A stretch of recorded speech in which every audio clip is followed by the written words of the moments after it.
Dieu est bon pour nous tous, pour chacune des personnes dans ces lieux. C'est pour cette raison que j'aimerais qu'on puisse s'élever pour honorer la parole de Dieu. Je vais lire aujourd'hui dans 2 Samuel, les chapitres 5, le verset 17 au verset 24. La Bible dit: les Philistins apprirent qu'on avait oint David pour roi sur Israël et ils montèrent tous à sa recherche. David, qui en fut informé, descendit à la forteresse. Les Philistins arrivèrent et se répandirent dans la vallée de Réphaïm. David consulta l'Éternel en disant: monterai-je contre les Philistins? Les livreras-tu entre mes mains? Et l'Éternel dit à David: monte, car je livrerai les Philistins entre tes mains. David vint à Baal-Pératim où il les bâtit. Puis il dit: l'Éternel a dispersé mes ennemis devant moi comme des eaux qui s'écoulent. C'est pourquoi l'on a donné à ces lieux le nom de Baal-Pératim.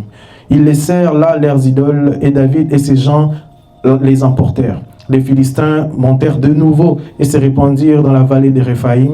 David consulta l'Éternel et l'Éternel dit: tu ne monteras pas. Tourne-les par derrière et tu arriveras sur eux vis-à-vis des mûriers. Quand tu entendras un bruit des pas dans les cimes des mûriers, alors hâte-toi, car c'est l'Éternel qui marche devant toi pour battre l'armée des Philistins. David fit ce que l'Éternel lui avait ordonné. Il battit les Philistins depuis Gébéa jusqu'à Kézar. Parole du Seigneur. Amen. On peut s'asseoir, s'il vous plaît.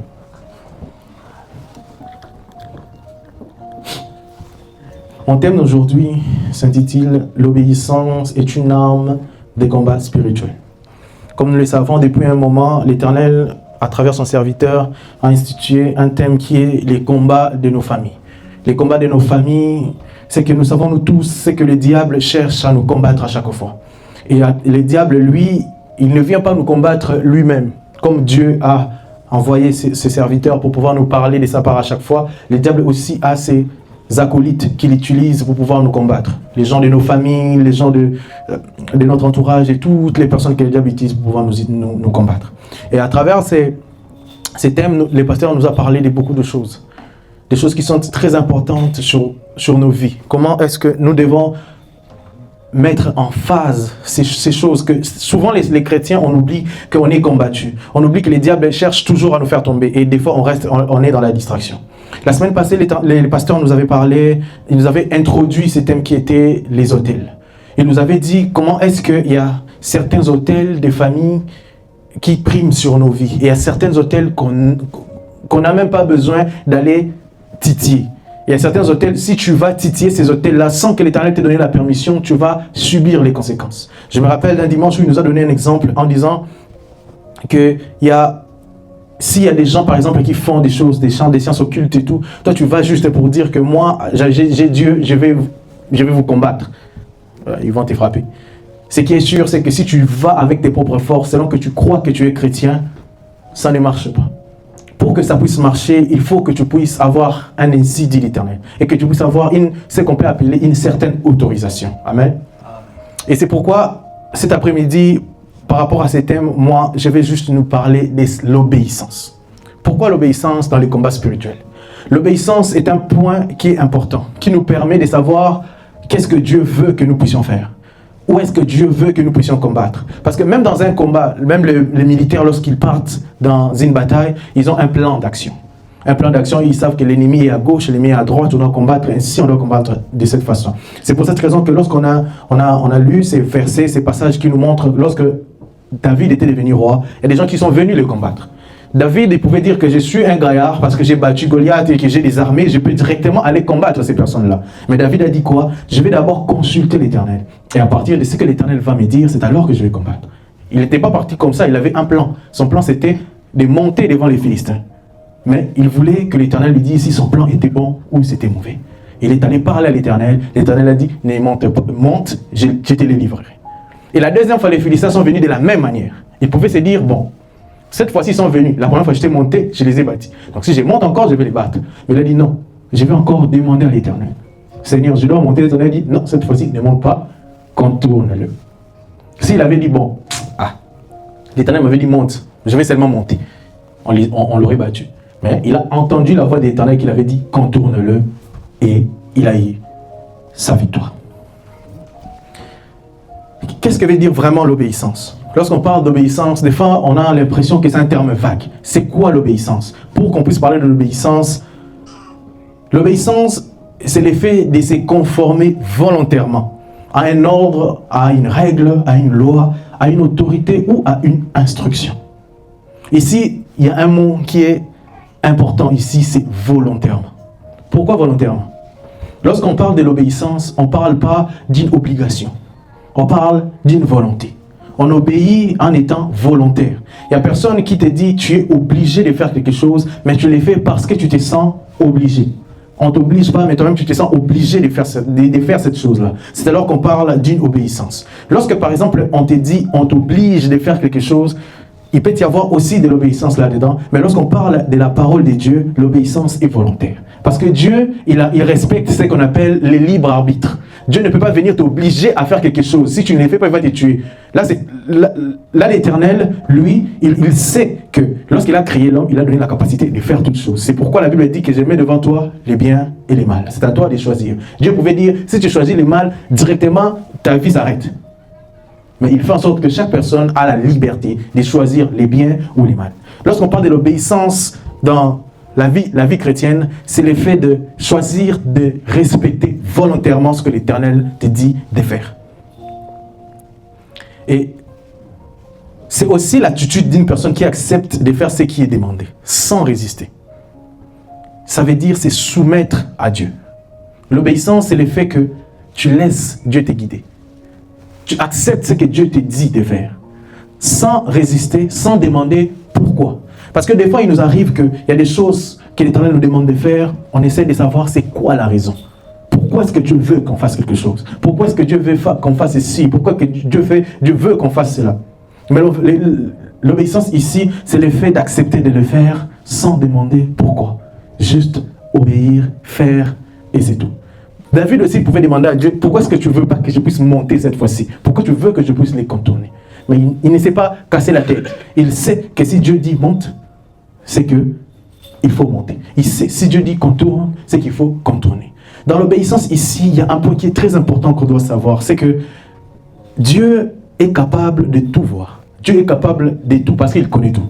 Si on a cette notion-là dans notre tête de savoir que si Dieu me dit de faire telle chose, c'est parce qu'il sait la raison pour laquelle il me demande de le faire, on ne lui posera pas de questions. C'est comme si, lorsqu'on était enfant, notre père peut nous dire « Habille-toi, on sort ». Tu ne vas pas lui poser 100 000 questions. Tu as confiance en ton père parce que tu sais qu'ici, il me demande de m'habiller, de sortir, c'est qu'il y a quelque chose de bien qu'il va faire pour moi. C'est pour cette même raison qu'on doit avoir cette confiance aveugle à Dieu. C'est le fait de savoir que si Dieu te dit « Viens, on part, sors, pars ». Ne lui pose pas « Seigneur, on part pour quoi? On part faire quoi? Pour quelle raison? Toi, sors, pars ». C'est ça l'obéissance. Maintenant, pourquoi est-ce que l'obéissance est importante ici? L'obéissance est un acte qui est important aux yeux de Dieu. Le fait d'obéir à Dieu, tu lui fais comprendre d'abord que tu lui fais confiance. C'est que lui, il est une personne qui guide ta vie. Disons qu'on est en couple ou tu es avec quelqu'un qui te dit « J'aimerais vraiment que tu fasses ceci pour moi. » Si tu le fais, comment est-ce qu'il va se sentir? Il va se sentir aimé, écouté. C'est de cette même manière que Dieu voit l'obéissance. Lorsqu'il te demande de faire quelque chose et que tu le fais, il sent qu'il compte pour toi et que tu sais exactement ce qu'il représente pour toi. Et l'obéissance ouvre tellement de portes et ça permet à Dieu d'agir d'une manière différente. Il y a une chose que j'aimerais nous dire par rapport à l'obéissance. Je vais d'abord lire le livre de 1 Samuel, le chapitre 15, verset 22. La Bible dit, Samuel dit, l'Éternel trouve-t-il du plaisir dans les holocaustes et les sacrifices, comme dans l'obéissance à la voix de l'Éternel? Voici, l'obéissance vaut mieux que les sacrifices et l'observation de sa parole vaut mieux que les graisses des milliers. Ici, Samuel nous dit une chose qui est très importante et capitale. C'est que obéir, c'est se sacrifier 2 fois. Je reprends. Obéir, c'est se sacrifier 2 fois. Pourquoi obéir, c'est se sacrifier 2 fois? Parce qu'une personne qui obéit se sacrifie automatiquement. Mais une personne qui se sacrifie n'obéit pas forcément. Je vais donner un exemple. Lorsque la Bible nous dit de fuir l'impudicité ou d'abandonner les péchés, l'effet seulement d'abandonner les péchés, c'est un sacrifice déjà que tu fais. N'est-ce pas? Parce que tu pouvais les faire, tu t'es sacrifié pour ne pas faire ces péchés-là. Mais seulement dans ton sacrifice, c'est que tu as obéi d'abord à la parole de Dieu. Et dans cette obéissance-là, il y a eu les sacrifices. Donc derrière chaque obéissance, derrière chaque chose que l'Éternel nous demande de faire et que nous les faisons, nous nous sacrifions directement. Mais ça ne veut pas dire que lorsque tu te sacrifies, tu obéis. Par exemple, lorsque tu jeûnes pour tes problèmes, tu jeûnes ou tu te prives de quelque chose, tu n'obéis pas forcément à quelque chose. Tu te sacrifies pour tes problèmes. Mais dans ça, il n'y a pas l'obéissance. C'est pour cette raison, lorsque tu obéis, automatiquement, tu te sacrifies. C'est pour cette raison que l'obéissance est très importante. L'obéissance maintenant, dans la vie, lorsqu'on est en train de combattre, est importante pour quelle raison? Lorsqu'on combat les diables, généralement, on n'a pas de plan. Il n'y a personne qui se dit, bon, diable, on a embêté le coffre à gauche, tourne à droite. On n'a pas de plan normalement. On dit, on va prier, on va jeûner pour que l'Éternel nous écoute. Mais Dieu, lui, il sait que dans chaque combat, il faut qu'il y ait un plan. Il faut que tu puisses savoir qu'est-ce que je veux faire. C'est pour cette raison que lorsque tu veux combattre quelque chose, ou que tu veux combattre les diables, tu veux faire face au combat de ta famille, il faut d'abord que tu puisses savoir c'est quoi le plan que Dieu a pour ces combats-là. Il faut que tu puisses d'abord les consulter. Avant que tu puisses dire je veux jeûner, je vais faire ceci, là c'est ton plan que toi tu veux faire. Tu vas dire que je veux jeûner pour combattre, ou je vais donner une offrande, ou peu importe ce que tu veux faire. Est-ce que c'est ce que Dieu veut que tu fasses? Parce qu'ici, on a vu David. Il avait un plan. Il voulait monter. Parce qu'il savait que monter, ça pouvait aller. Mais il est allé d'abord demander à Dieu, Seigneur, est-ce qu'il faut que je monte? C'est alors que l'Éternel lui a confirmé, monte. S'il était allé avant, il était juste monté pour combattre. Peut-être il allait gagner.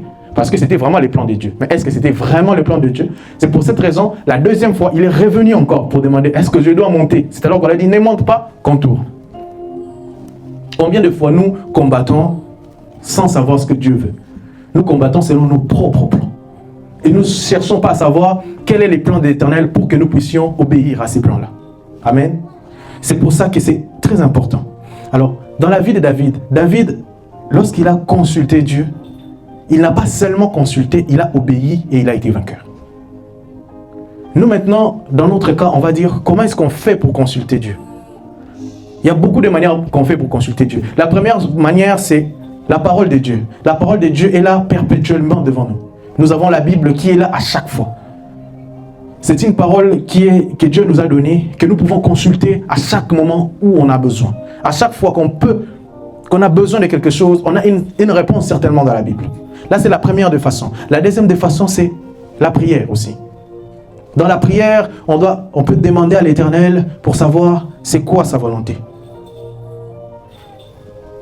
L'obéissance aussi est la participation humaine à la volonté parfaite de Dieu. Ici, dans la volonté de Dieu, il y a deux sortes de volontés. Généralement, il y a la volonté parfaite et la volonté permissive. La volonté parfaite, c'est vraiment ce que Dieu veut. La volonté permissive, c'est ce que Dieu nous permet de faire. La volonté parfaite, c'est quoi? C'est les plans que Dieu a pour toi et selon sa vision qu'il a pour toi. La volonté permissive, maintenant, c'est ton plan que tu as pour toi, mais que tu veux que Dieu puisse t'accompagner. Maintenant, pour que tu puisses savoir la différence entre les deux, il faut que tu puisses demander à Dieu, Seigneur, ce que je suis en train de faire, est-ce que c'est ça qu'il faut que je fasse ou non? Lorsque maintenant, toi, de ton côté, tu dis, bon, Seigneur, moi, je veux faire ceci, et que l'Éternel dit non, tu insistes, il dit non, tu réinsistes, et il te dit oui. Là, tu pars. Et ce qui va arriver, c'est ton problème. Je vais donner un exemple dans la Bible, c'est l'exemple de Balaam. Balaam et Balak. C'était Balaam qui était l'homme de Dieu, n'est-ce pas, pasteur? C'était Balaam ou Balak qui était l'homme de Dieu? C'était Balaam. Lui, il y a Balak qui est venu le voir. J'aimerais que tu puisses monter pour maudire les enfants d'Israël. Il a dit, bon, d'accord. Il demande à Dieu la première fois, Dieu lui dit, non, ne monte pas. Il est venu dire à Balak, moi je ne vais pas monter parce que Dieu m'a interdit. Balak est revenu la deuxième fois. Il a dit, non, je ne monte pas. Et puis, la troisième fois, il est allé demander encore à Dieu. Et Dieu lui a dit, bon, monte. Va avec lui, tout ce qu'il te demandera de faire, fais-le. Maintenant, lorsqu'il était en train de monter en cours de route, Dieu était en colère contre lui. Il a voulu les tuer. Et jusqu'à ce que Dieu s'est mis devant l'âne, l'âne ne voulait plus avancer. Balaam a voulu frapper l'âne 3 fois. L'âne, pourquoi tu n'avances pas? Et l'âne a parlé. Tu ne vois pas que je suis en train de t'éviter la mort. Et l'ange est apparu à Balaam. Pourquoi est-ce que Dieu a voulu frapper Balaam et pourtant il a autorisé de partir?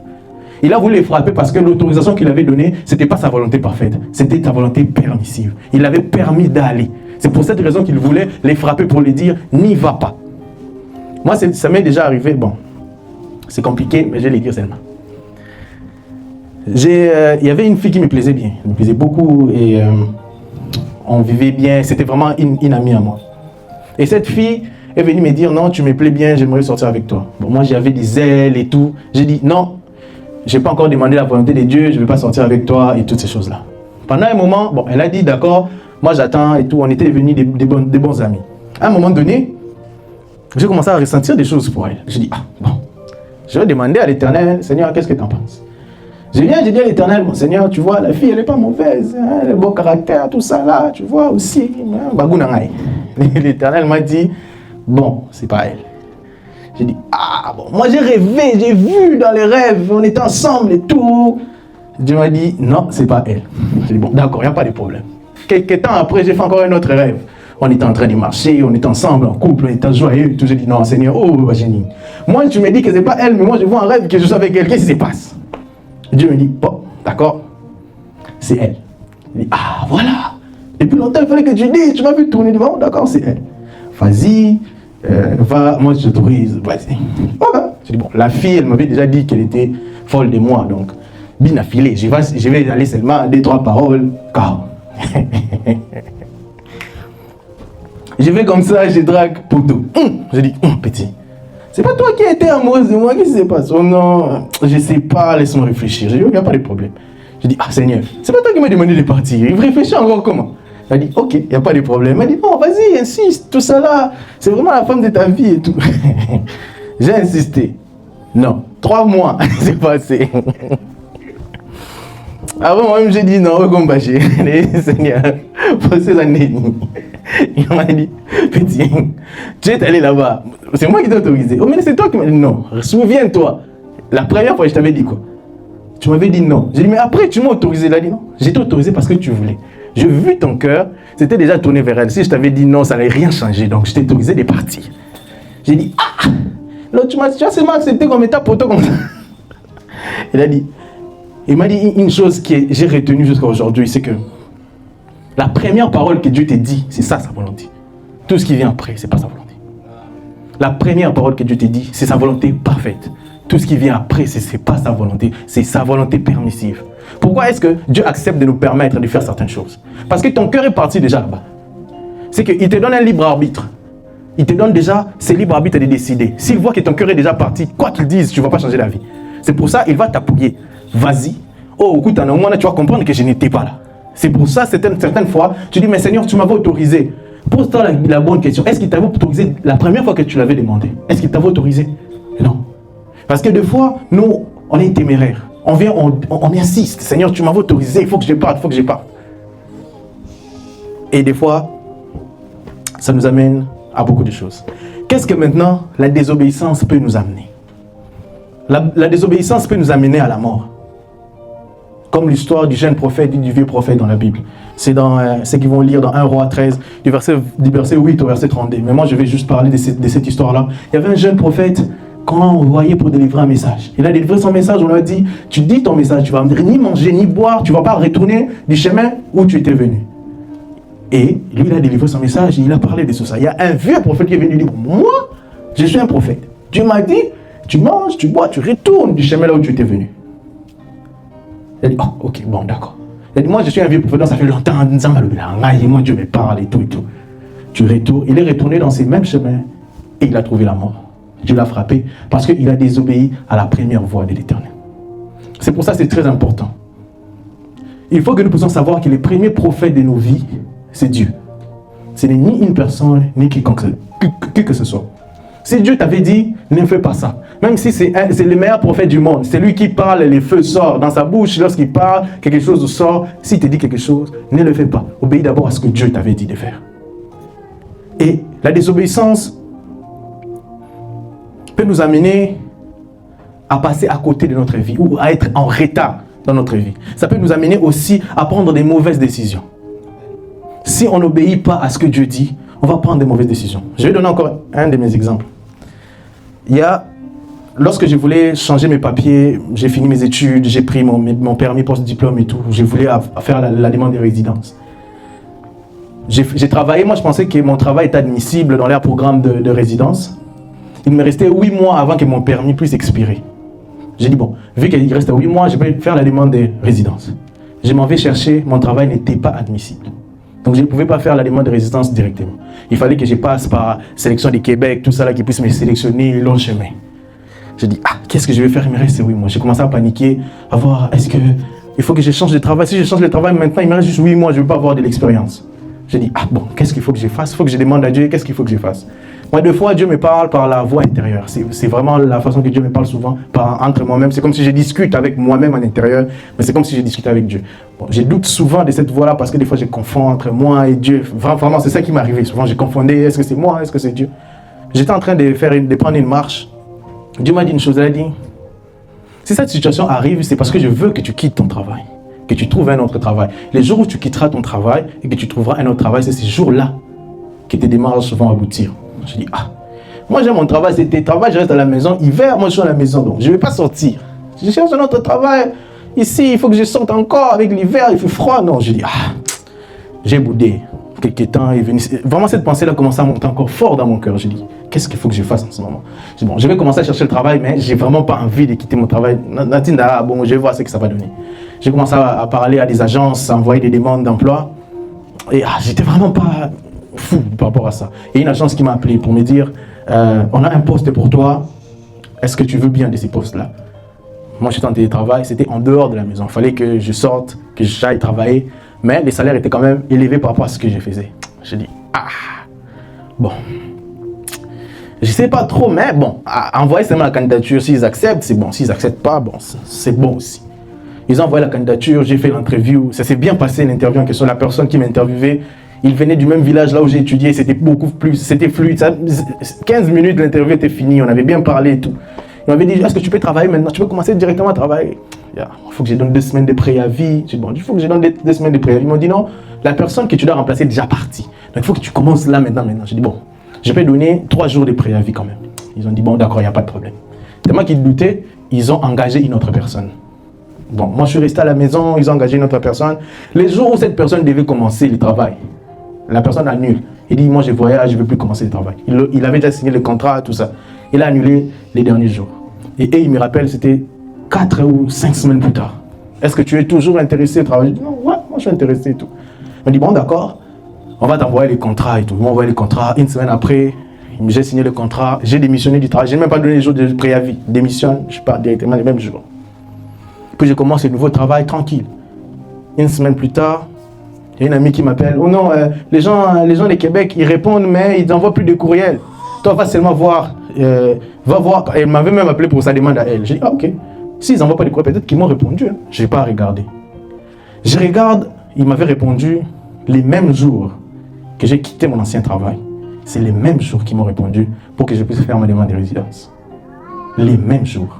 C'était même pas une semaine après ou... Non, les mêmes jours. J'ai quitté le 29 juillet. Ils m'ont répondu le 29 juillet pour me dire, viens déposer tes dossiers. J'ai dit, waouh, ça c'est pas une coïncidence. Il n'y a même pas de chose de coïncidence.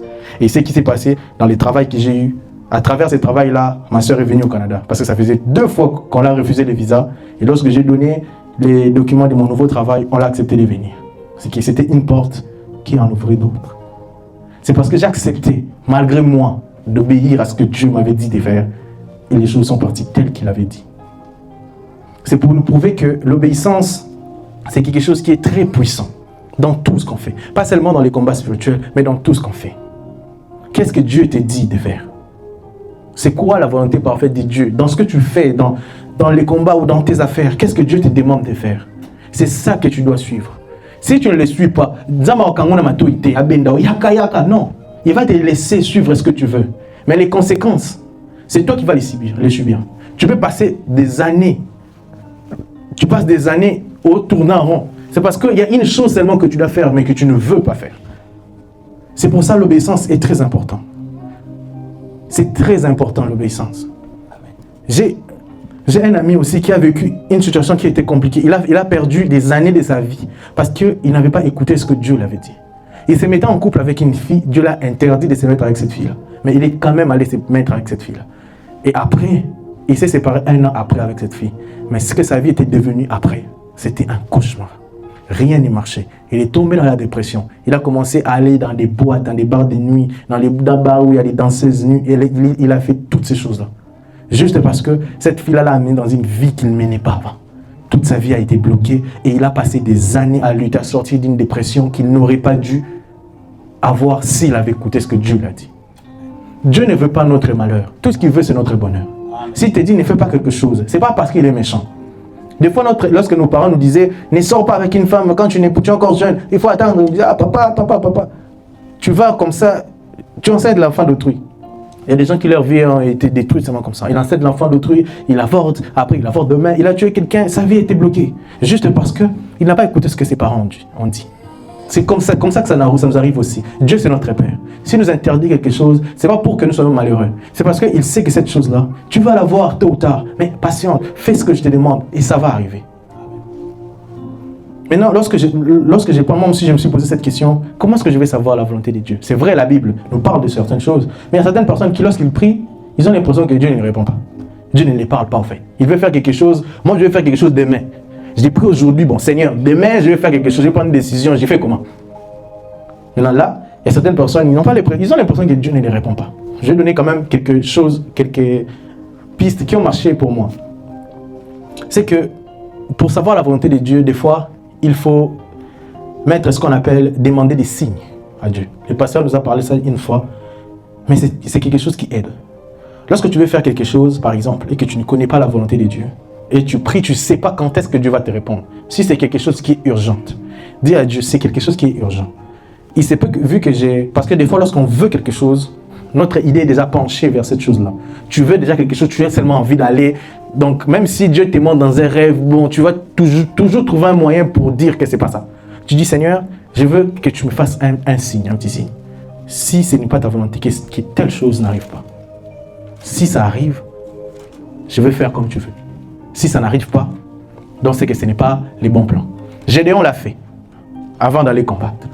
Il a dit, il a mis je pense que c'était un mouchoir où ici, il pleut ici. Il a demandé tellement de signes. Dieu lui a donné tous ces signes-là avant d'aller combattre. Si tu ne sais pas c'est quoi la volonté de Dieu, ou tu n'es pas sûr d'avoir la volonté de Dieu rapidement, demande des signes. Que ce ne sont pas des signes compliqués, que ce ne sont pas des signes que toi-même tu ne vas même pas voir. C'est pas comme si, bon, ça va, tu vas aller, du Seigneur, je vais jouer au loto, si c'est ta volonté que je gagne. Si c'est pas ta volonté que... Ouais, c'est pas comme si, oh non, tu es jeune, tu vas t'enfermer avec la fille de tout dans la chambre, c'est ta volonté que quelqu'un cogne à la porte, mais franchement. Si c'est pas ta volonté, qu'il laisse que personne ne cogne. Vous voyez, donc c'est des choses, demande des signes que tu vas comprendre. Des signes qui seront là, si tu les vois, tu les suis vraiment. C'est une façon aussi de comprendre ce que Dieu nous parle. Et une autre façon, c'est sa conviction. Lorsque tu sens quelque chose, on dit, ça sort de mes tripes, je les sens dans mes tripes. Si tu les sens dans tes tripes, tu sens que cette chose-là, c'est une conviction que tu as, même si on t'explique, tu ne sais pas comment, tu es convaincu que ça va marcher. C'est aussi un signe que Dieu te donne, la conviction. Il y a aussi un autre signe, c'est la voix intérieure, comme moi. Tu as l'impression il y a quelqu'un qui te parle, mais il te parle son bruit, c'est quelque chose ça résonne tellement dans ton esprit que tu ne peux pas t'évader. C'est un autre signe. Un autre signe, c'est ta conscience. Si tu veux faire quelque chose, tu es consciente que cette chose m'habille. En ça, la moitié. Il y a quelqu'un qui m'a dit qu'il y a des gens que Dieu a donné des interdictions qui sont folles. Il y a une autre personne que Dieu l'a dit, toi, ton interdiction, tu ne vas pas boire les coca. Tu ne bois pas seulement les coca. Moi, je travaille avec toi, les coca, tu ne touches pas. Si tu touches les coca, tu pêches. C'est ça son interdiction. Il y a d'autres personnes, son interdiction, c'est tu ne mets pas des chaussures noires. C'est ça son interdiction. Il faut maintenant que tu puisses savoir qu'est-ce que ta conscience te rappelle. Il y a certaines choses que Dieu t'a dites il y a longtemps, mais ta conscience a gardé. Lorsqu'il y a quelque chose qui va arriver, ta conscience te dit, ne fais pas ça. Il faut que tu t'écoutes. Mais il faut que tu écoutes aussi ton instinct. Ton instinct, ça vient de la même manière que la conviction. L'obéissance a ramené beaucoup de choses dans la vie ici sur cette terre. Même Jésus, pour faire ce qu'il a fait, il a été obéissant. Imaginez, Jésus, il dit dans Jean 26, du verset 38 au verset 39, il dit que mon âme est triste jusqu'à la mort. Il dit, Seigneur, s'il est possible, enlève cette coupe devant moi. Parce qu'il voyait la mort. Imagine-toi, devant toi, Dieu dit que Dieu te dit, Miradine, comme tu es là, tu vas mourir demain. Tu vois que tu vas mourir demain. Tu vas prier. Ézéchias, Josias, lui, on l'avait dit, il va mourir. Il a porté des sacs. Parce qu'il voyait la mort, donc, mystique. Il a porté des sacs, il a pleuré jusqu'à ce qu'on a ajouté 15 ans. Et après ces 15 ans, c'est ce qu'il a fait avec Dieu seul. Ce qui est arrivé à Jésus, il a vu la mort. Mais il a dit, mais non pas ma volonté, mais que ta volonté s'efface. Pourquoi ces versets nous disent une chose? C'est que la volonté de Dieu n'est pas toujours facile. La volonté de Dieu n'est pas toujours facile. La volonté de Dieu vient souvent avec les épines. C'est pourquoi la Bible dit que l'obéissance vaut mieux que les sacrifices. Parce que lorsque tu obéis à Dieu, tu te sacrifies 2 fois. C'est-à-dire que tu acceptes de te sacrifier et de te sacrifier encore. C'est comme si tu es vraiment amoureux d'une personne. Tu es amoureux, tu l'aimes à la folie. Tu ne peux pas vivre sans lui. Dieu te dit ce n'est pas lui. Il faut que tu te sépares de lui. C'est un sacrifice que tu dois faire. Comment sortir cette personne de ta tête? Tu dois le faire parce que ce n'est pas cette personne-là avec qui tu dois vivre. C'est comme si on te dit, tu as un projet, demain on te dit, bon, papa Olivier, nous avons coûte-moi 1 million. Quand nous en avons coûte-moi 1 million, les en a sous ça, on a 1 million. C'est pas des pipeaux, c'est pas vraiment du mensonge, c'est vraiment un cop qui est là 1 million. Toi, tellement que tu es déjà dedans, tu dis, bon Seigneur, si ce n'est pas ta volonté, montre-moi et tout. Dieu te montre que les 1 million là, ça s'est transformé en caca dans un autre. Vous 1 million, vous m'avez dit, vous va caca. Vous ça comme tout ça comme. Tu vas faire comment? Et puis, lorsque tu te réveilles, les matins, on t'appelle. Papa Olivier, Cop et Zali, on te donne même 100 000, avance. Pour te dire que Copana, ils ont vraiment assuré. Ou là, ils sont l'autre, deuxième crack. Là, on a le 100 000 moussous. Tu vas faire comment? Hein? Ah, tu vas sanctifier, hein? C'est à ce moment-là que la volonté de Dieu devient. Et c'est trop dur à avaler. En plus, ça arrive dans des moments où vous allez comme donc on n'appelle pas son nom. Tu as un enfant qui est à l'hôpital, il faut que tu arraches ta voiture, on te demande l'hypothèque, tu as perdu ton travail. Ça arrive dans ces genres de moments-là. Il faut maintenant que tu obéisses à ce que Dieu te dit. Qu'est-ce que tu vas faire? L'obéissance, c'est jamais facile. C'est pas comme si on te dit, bon, Miradi, demain n'est pas pour travail. Là, c'est des obéissants. C'est des obéissances, des petits désobéissances. Bah non, Mickey. C'est des petits. Mais les vraies obéissances, c'est des obéissances qui viennent avec des choses. Hein. C'est trop dur à avaler. Mais il faut que tu l'avales, parce que c'est pour ton bien. Si tu es quelqu'un, non mais en tout cas, tu le prends, tu seras bien à ce moment-là. Mais ce qui va t'arriver après, Dieu ne va pas te dire, les gens vont venir, ils viennent demain, ils te donnent 5 millions, tu vis tranquille. 2 semaines après, on t'arrête. Prison, 7 ans. Toi-même. Vous savez, c'est pour ça que lorsque on parle ici de l'obéissance, on parle de quelque chose qui est grandiose. L'obéissance, c'est dans la même lignée que la foi. C'est vraiment dans cette lignée-là. Parce que c'est des choses qui sont importantes aux yeux de Dieu. Obéir à Dieu, croire en lui, c'est des choses qui lui font comprendre qu'il a une place importante dans ta vie. C'est pour ça un chanteur du monde avait chanté, il a dit « L'amour n'existe pas, il n'existe que des preuves d'amour. » Pardon, ne chantez pas dans vos têtes. L'amour n'existe pas, il existe juste des preuves d'amour. C'est ça, les preuves que Dieu cherche. La foi, hein? L'obéissance. Les sacrifices, vraiment, c'est en bas de l'obéissance. Les jeûnes que tu fais et tout, même si tu jeûnes d'aujourd'hui jusqu'à demain, tu montes nu dans la montagne en plein hiver. Si Dieu te dit abandonner, peut-être tu n'abandonnes pas. Tout ce que tu fais, c'est rien, zéro. Tu vas te sacrifier comme tu veux, tout ce que tu veux. Sacrifie-toi comme tu veux. Mais si tu ne fais pas ce que Dieu te demande de faire, tu ne fais rien. C'est pourquoi on dit même que la prière d'un pécheur, c'est quoi? Du bruit. Pourquoi? Si Dieu te dit ne fais pas ça, tu le fais. Même si tu sacrifies quoi, même si tu prenais toute ta vie, tu prenais tout ce que tu as comme argent compte en banque, tu donnes à Dieu, ça ne fait rien devant lui. Parce que ce qu'il t'a demandé de le faire, tu ne fais pas. C'est pour cette raison que l'obéissance est dans les tops. Dans les tops premiers des choses que Dieu cherche. L'obéissance, la foi. C'est des choses qui sont très importantes. On nous avait parlé de la foi dans les combats spirituels. On va nous parler encore de l'obéissance dans les combats spirituels. Ne combats pas si tu ne sais pas ce que Dieu veut que tu fasses. Ne dis pas que dans ces situations, on prie. Des fois, dans certaines situations, tu n'as pas besoin de prier. C'est pas que la prière est mal. Mais dans certaines situations, si tu pries, tu perds juste ton temps. Il faut que tu fasses juste une chose. Une seule chose.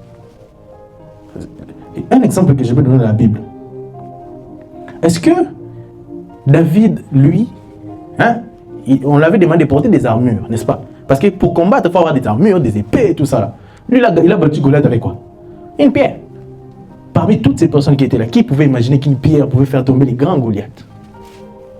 Si tu n'as pas l'inspiration de Dieu, tu peux passer à côté des choses parce que tu passes ton temps à faire n'importe quoi. Parce que tu ne sais pas ce que Dieu te demande de faire. Parce que si tu connais la volonté de Dieu, tu gagnes du temps précieux. Tu gagnes vraiment du temps précieux. Pour conclure, je vais dire une chose, c'est que je l'ai déjà dit, mais je vais vraiment insister. Prier sans obéir, c'est prier en vain. C'est pourquoi la Bible dit, dans Proverbe 28:9, si quelqu'un détourne l'oreille pour ne pas écouter la loi, sa prière même est une abomination. C'est-à-dire que lorsque Dieu te parle, si toi tu tournes ton oreille à gauche, même si tu pries, tout ce que tu vas faire, c'est une abomination aux yeux de Dieu. Parce que ta désobéissance a déjà bloqué ta prière. Si Dieu te dit abandonne les péchés, si toi tu n'abandonnes pas, ta désobéissance a déjà bloqué tes prières. Si Dieu dit ne va pas quelque part, tu vas, ta désobéissance a déjà bloqué ta prière. Le verset de Jean 9:31 nous dit aussi, nous savons que Dieu n'exauce point les pécheurs, mais si quelqu'un l'honore et fait sa volonté, c'est lui-là que Dieu exauce. Il n'a pas dit que, vous voyez ici, on dit bien que Dieu n'exauce point les pécheurs. Ici on parle de la prière, mais on ajoute si quelqu'un honore et fait sa volonté, c'est lui-là que Dieu exauce. C'est-à-dire que si seulement tu honores Dieu et tu fais sa volonté, toutes les prières que tu vas faire, il va t'exaucer. Il va t'exaucer. L'obéissance est une puissance, c'est une clé qui ouvre beaucoup de portes dans nos vies, qui nous favorise devant l'Éternel. Avec l'obéissance, nous attirons la faveur de Dieu. Quelqu'un qui obéit ne peut jamais marcher en dehors de sa destinée. Quelqu'un qui obéit à Dieu ne peut pas passer à côté de sa vie. Quelqu'un qui obéit à Dieu ne pourra jamais faire passer du temps. Jamais, ça ne pourra jamais arriver. Parce que si tu obéis à Dieu, même si tu as l'impression que tu fais passer ton temps, tu es dans ton temps. Même si tu as l'impression que ta vie est en retard, tu es en avance. Mais c'est toi qui ne le sais pas. Parce que Dieu peut t'amener... des fois, lorsqu'on voyage, on fait des escales, non? Est-ce que lorsque tu viens au Canada, tu fais l'escale à Casablanca, ça veut dire que tu vas rester là-bas? Ta destination, c'est le Canada. Mais tu as fait une escale. Il y a beaucoup de personnes qui sont en escale, mais ils ne savent pas. Pour eux, ils pensent qu'ils sont en retard. Ils n'ont dans une zéla moulaï. Mais tu es en escale. Parce que Dieu voulait que tu sois en escale. Si tu es dans la volonté de Dieu, peu importe les temps, peu importe l'endroit, peu importe ce qui se passe dans ta vie, tu ne passeras jamais, jamais à côté de ta vie. Mais si tu marches selon ce que toi tu penses. Parce que il y a une chose aussi que Dieu m'a dit, que j'ai trouvé que c'était très fort. C'est que lorsque tu achètes quelque chose, tu as besoin que les créateurs de la chose te donnent des indications, comment est-ce que tu vas l'utiliser, même un médicament, combien de fois tu vas le boire et tout. Mais tu as un corps. Est-ce que tu as déjà posé la question à celui qui l'a créé, qu'est-ce qu'il veut que ce corps-là fasse? Est-ce que tu as déjà demandé au créateur de ton corps qu'est-ce qu'il voulait que ton corps fasse? Qu'est-ce qu'il voulait de toi? C'était quoi ta raison sur cette terre? Parce qu'il n'y a personne qui est venu par hasard. Il a une raison, il a une mission particulière qui est attachée à lui. C'est pour cette raison que tu vas voir, chacune des personnes est unique. Personne n'est deux fois. Même les jumeaux sont uniques. Chaque personne est identique à lui-même. Il a un objectif, il a un but, il a une destinée qui est attachée à lui. Est-ce que la tienne, tu la connais? C'est quoi ta destinée? Qu'est-ce que Dieu a prévu pour toi? Des fois, nous passons à côté de beaucoup de choses parce que nous ne cherchons pas la chose primordiale. Cherche à savoir, ton créateur, c'était quoi son plan? C'est ça qui est très important. Et je vais vraiment l'affirmer, c'est que obéir, c'est accepter d'être guidé par Dieu et d'être amené vers la félicité et la gloire. Est-ce que vous savez que l'obéissance peut t'amener au ciel? L'obéissance seulement, sans rien d'autre. Parce que l'obéissance, ça te permet de faire exactement ce que Dieu veut. Parce que si Dieu dit, il faut que tu aies la foi. Avoir la foi, c'est obéir à Dieu. Si Dieu dit, il faut que tu puisses abandonner les péchés. Abandonner les péchés, c'est obéir à Dieu. Donc, c'est-à-dire que tout ce que tu vas faire avec obéissance t'amènera petit à petit au ciel. C'est pour ça que je vais nous montrer l'importance de l'obéissance. Pas seulement dans les combats spirituels, mais dans toutes nos vies. Ne combattons pas sans savoir ce que Dieu veut que nous puissions faire. Ne faisons rien sans savoir ce que Dieu veut que nous puissions faire. Même si tu es arrivé au bout, même si tu ne sais plus quoi faire, même si tu sens que tu perds les pédales, demande la volonté de Dieu. Il y a plusieurs façons de savoir ce que Dieu veut de toi. Il y a plusieurs façons de savoir ce que Dieu veut que tu fasses. Ne dis pas que si tu pries, tu n'as pas de réponse, tu t'arrêtes là. C'est toi qui perds. Ce n'est pas Dieu qui perd. Si Dieu ne te répond pas, qu'est-ce qu'il perd? Si tu n'entends pas ce que Dieu te dit, qu'est-ce qu'il perd? Il ne perd rien. C'est toi qui passes à côté de ta vie. Ne dis pas que tu laisses, c'est toi qui vas souffrir. Cherchons vraiment à savoir la volonté de Dieu dans tout ce que nous allons faire, afin que lorsque nous allons l'obéir, que nous ne puissions pas passer à côté de nos vies. Que Dieu nous bénisse. Amen.